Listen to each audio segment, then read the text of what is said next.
Hi, my name is Phoebe Ann, and today I'm going to be making homemade Pop-Tarts with rough puff pastry, homemade strawberry jam, and then a donut glaze on top. It's ridiculous. The rough puff pastry recipe that I'm doing is from the Flavor Bender, and that's what I'll be showing you next. And it's pretty amazing. So I hope you enjoy, and yeah, have fun making it. A little bit of work, but I think well worth it. So I hope you enjoy. Thank you.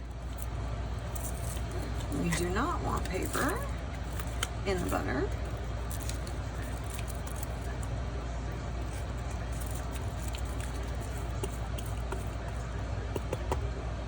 Okay.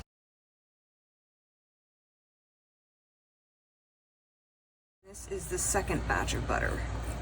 So there's two bowls that I grade.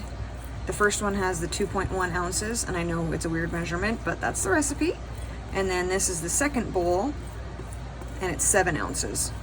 The first bowl is for the base batch of dough, and then this butter is for the folding part to get your lamination. And yes, it is an obscene amount of butter, but it's puff pastry, so it's worth it.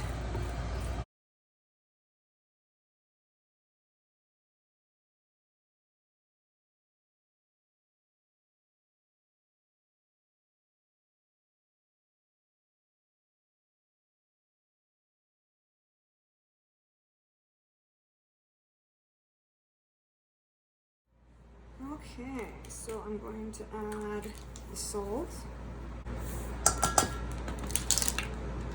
This is the butter that I had in the freezer. And then you just go in and you just rub the flour into the butter. You don't want to spend too much time in one area because you don't want to melt that butter.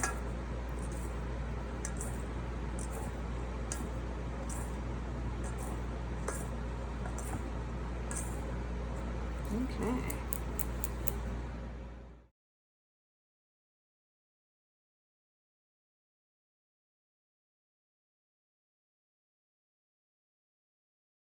So the recipe calls for 8 to 10 tablespoons of ice water. Because I live in a very dry place, I normally go to 10. If you're in a very humid place, 8 would probably be enough. So after you've given it about 4 tablespoons, you want to mix it. You don't want to add too much water to it. You want it to be just to the point where it's not too sticky and not too dry. So that's what it looks like so far. So it definitely needs more water.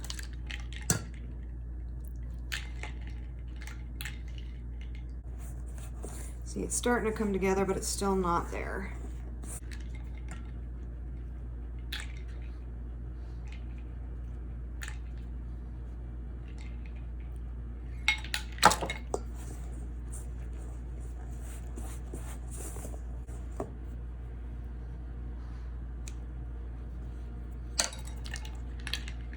I'm probably gonna be adding the full 10 tablespoons here.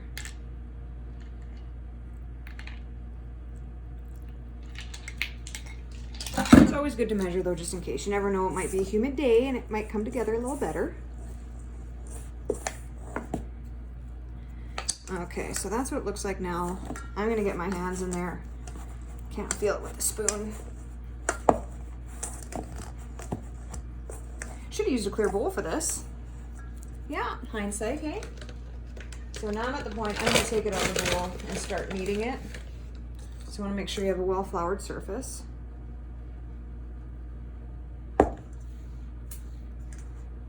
Now, there is a little bit of flour left in the bottom of the bowl. I'm not gonna worry about that because it could make it too dry then.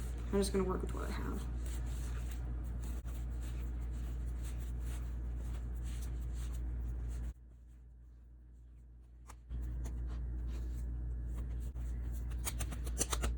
Okay, so now I'm gonna wrap, excuse me, I'm gonna wrap it up. If I can get it out, there we go. And I'm gonna put this in the fridge for 5 minutes, just to let it rest. There, a little ball of dough. Got my nice clean surface, which I'm gonna get dirty immediately. Again, well-floured surface. Got my dough.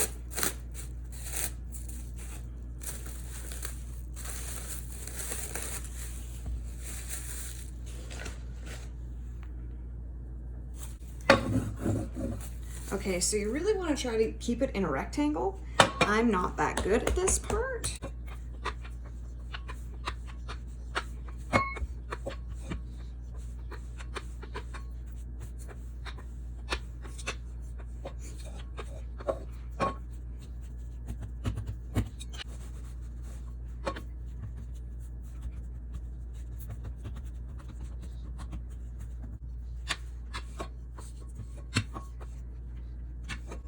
See, no good at keeping it in a rectangle. Kind of goes into a long oval for me, but it'll work.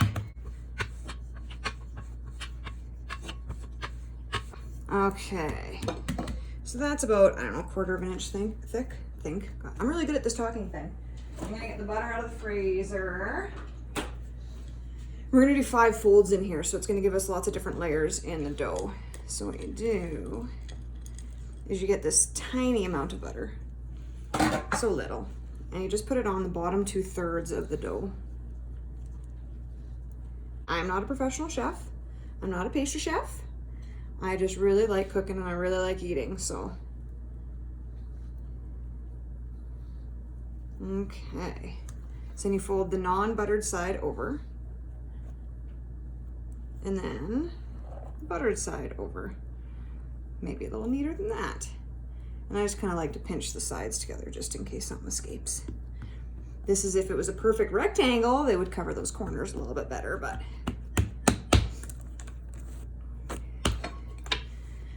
Okay, and again, you do not want this warming up, so if you're noticing that your dough is getting sticky, put it in the fridge for a couple minutes just to get cold again.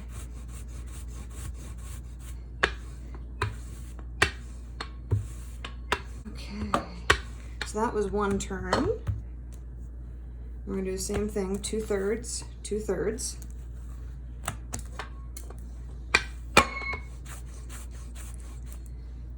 Get that out of there.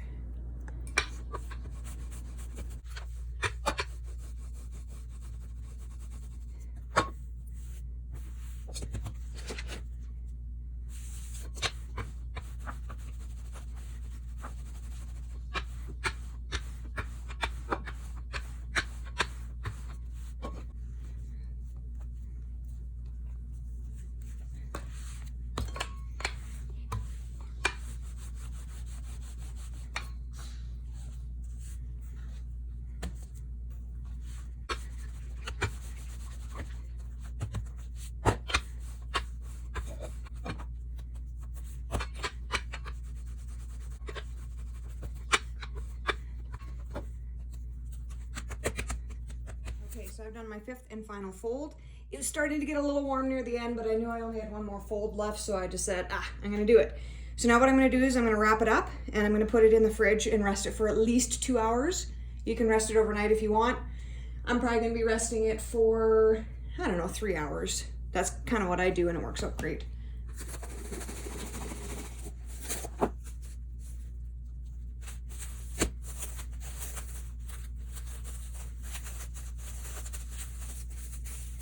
Okay, so I let this rest in the fridge for 5 hours and 45 minutes. And now we're gonna roll it out. So I'm just gonna put some flour on the counter.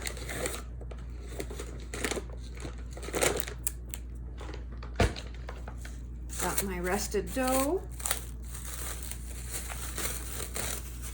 And you always wanna roll it. So I don't wanna go that way, I wanna go this way with it. So I'm just gonna start rolling it out.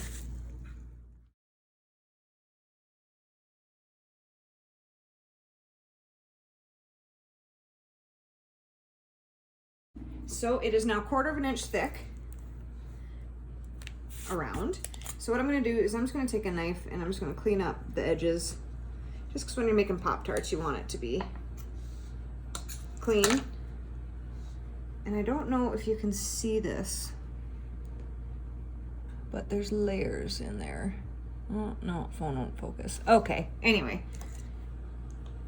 So I'm just gonna go and do this, and I'm gonna do my layout to see how I'm going to fill them, and I'll be back.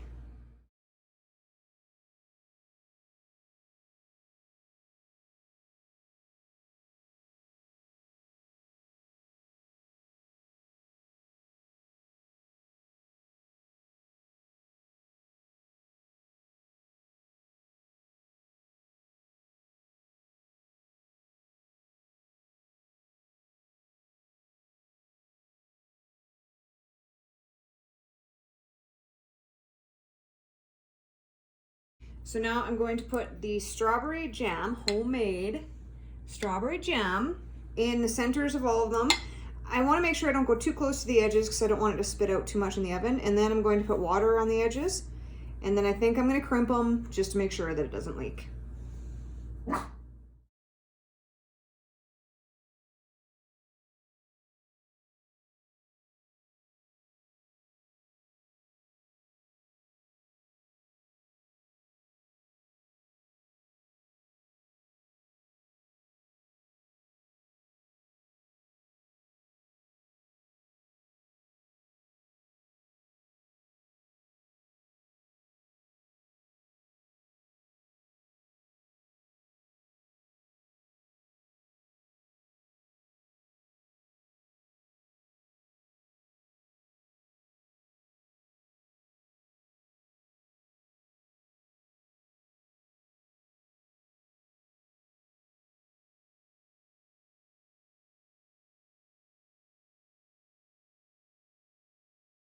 There is going to be lots of steam coming out of here, so what I'm going to do is I'm going to poke holes in the top so that the jam doesn't seep out the sides. Made that mistake last time.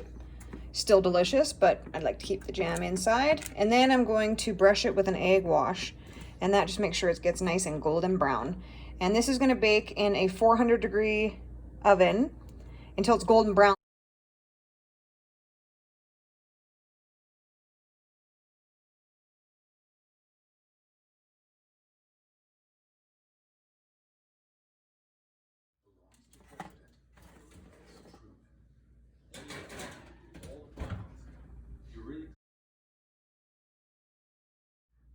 So I had one little spill out, not a big deal. I want to make sure it's done, so I'm just going to cut into one. See how crispy that is? Oh.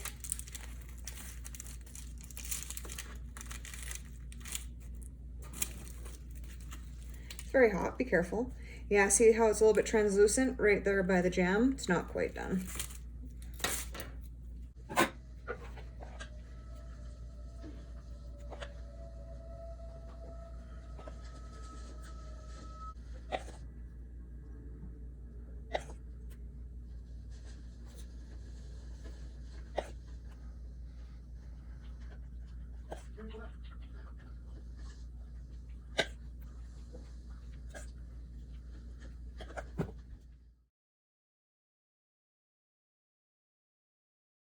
Ready?